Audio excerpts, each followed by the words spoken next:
Praise the lord. దేవునికి స్తోత్రం. దేవుని నామానికి మహిమ కలుగును గాక. అందరికీ వందనాలండి. ఈరోజు మత్తయి సువార్త 9వ అధ్యాయము 37, 38 వచనాల్ని మనం నేర్చుకుందాం. నేను చదువుతున్నాను, ప్రతి ఒక్కరు శ్రద్ధ వహించండి. కోత విస్తారమే గాని పనివారు కొద్దిగా ఉన్నారు గనుక తన కోతకు పనివారిని పంపుమని కోత యజమానుని వేడుకొనుడని తన శిష్యులతో చెప్పెను. చదవబడినటువంటి వాక్యం మన ముందుంది. పరిశుద్ధాత్మ సహాయమని మనం కోరుకుందాం. ప్రతి ఒక్కరు శిరస్సు వహించండి. ప్రార్థన చేసుకుందాం. కృపగల దేవా, జీవము గల యేసయ్య, నీకు వందనాలు, స్తోత్రాలు. చదవబడినటువంటి వాక్యము నీ ముందుంది ప్రభువా. నీవే మాకు విరిచి పంచిపెట్టి గొప్ప జ్ఞానమును ప్రసాదించు. జ్ఞానము నేర్పు దేవుడవు నీవే. మంచి నేర్పు దేవుడవు నీవే. ప్రభూ, నీ ముందున్నవాడు ఎన్నిక లేనివాడు. నన్ను నీ సిలువ చాటున మరుగు చేసి నీ గొప్ప శక్తి గల వాక్కును మాకు ప్రసాదించమని, నీవే కేవలము నీవు మాత్రమే మహిమ, ఘనత, ప్రభావాలు ఆరోపించుకోమని, గ్రహించు వివేచన జ్ఞానమును నీ బిడ్డలకు దయచేయమని నజరేయుడైన యేసు నామములో స్తుతించి ప్రార్థించి అడిగి వేడుకొనుచున్నాము తండ్రి. ఆమేన్. గమనించండి. కోత విస్తారమే గాని పనివారు కొద్దిగా ఉన్నారు గనుక తన కోతకు పనివారిని పంపుమని కోత యజమానుని వేడుకొనుడని తన శిష్యులతో చెప్పెను. కోత అయితే విస్తారముగానే ఉంది. ఇప్పటికీ కోత విస్తారముగానే ఉంది. ఎంత విస్తారముగా ఉందంటే, యేసుక్రీస్తు ప్రభువుల వారంటే కూడా తెలియనటువంటి వారు కూడా ఎంతోమంది ఉన్నటువంటి పరిస్థితిని మనం చూస్తున్నాం. ఇంకా ఆయన్ని వ్యతిరేకించేటువంటి వారు కూడా ఎంతోమంది ఉన్నారు. అది మనం చూస్తున్నాం. కోతైతే విస్తారముగా ఉంది. పనివారు మాత్రం కొద్దిగా ఉన్నారు. అయితే పనివారి కోసం వేడుకోవలసింది ఎవరు అనేది మనం నేర్చుకుందామండి. పనివారి కోసం ఎవరు వేడుకోవాలి అనంటే చెప్తున్నాడు. తన కోతకు పనివారిని పంపుమని, తన కోతకు పనివారిని పంపుమని కోత యజమానుని వేడుకొనుడి అని తన శిష్యులతో చెప్పాను. ఎవరు వేడుకోవాలంట? శిష్యులు వేడుకోవాలి.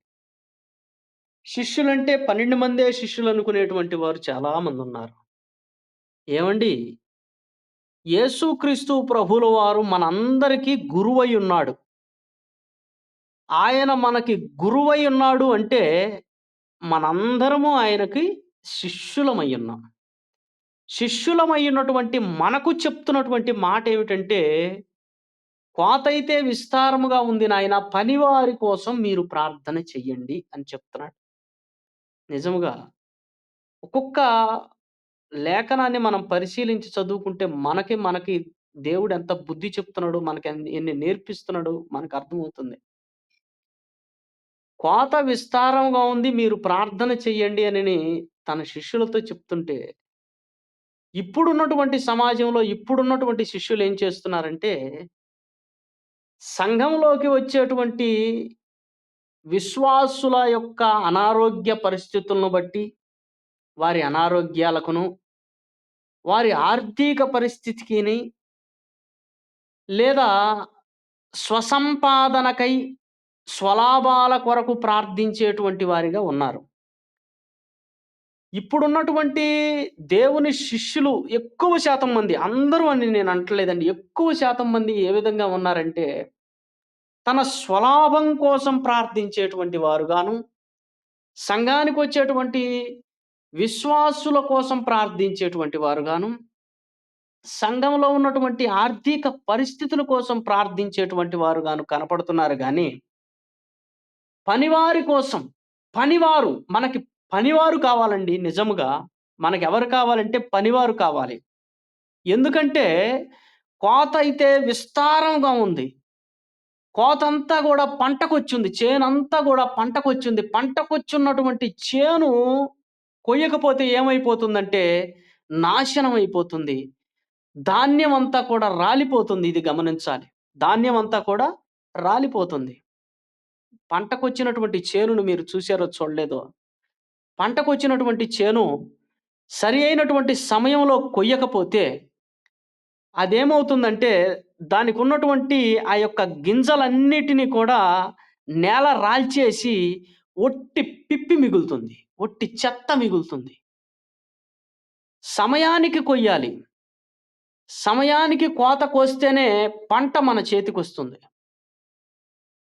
నిజముగా దేవుడు మనకు నేర్పించేటువంటి మాటేంటంటే, మనం ఇహలోక సంబంధమైనటువంటి ప్రతి ఒక్క సమస్య నిమిత్తం, ఆర్థిక పరిస్థితుల నిమిత్తం ప్రార్థించడం కాదు గానీ, పనివారి కోసం ప్రార్థించాలి. ఇది మాత్రం గమనించండి. కోత విస్తారముగా ఉంది. పనివారి కోసం ప్రార్థించాలి.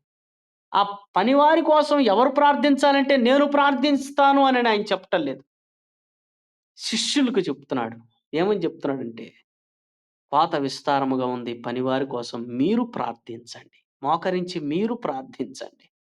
నిజముగా ఎంతోమంది వ్యర్థులైపోతున్నారు.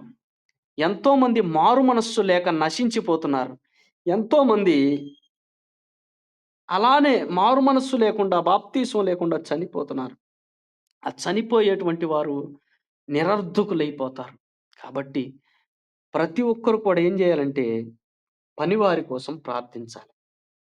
పనివారిని మనం సిద్ధపరిస్తే, పనివారి కోసం మనం ప్రార్థన చేస్తే, పనివారొచ్చి కోతని సరి అయిన సమయానికి కోసి యజమానుడికి అందిస్తారు. దేవునికి స్తోత్రం. దేవుని నామానికి మహిమ కలుగును గాక.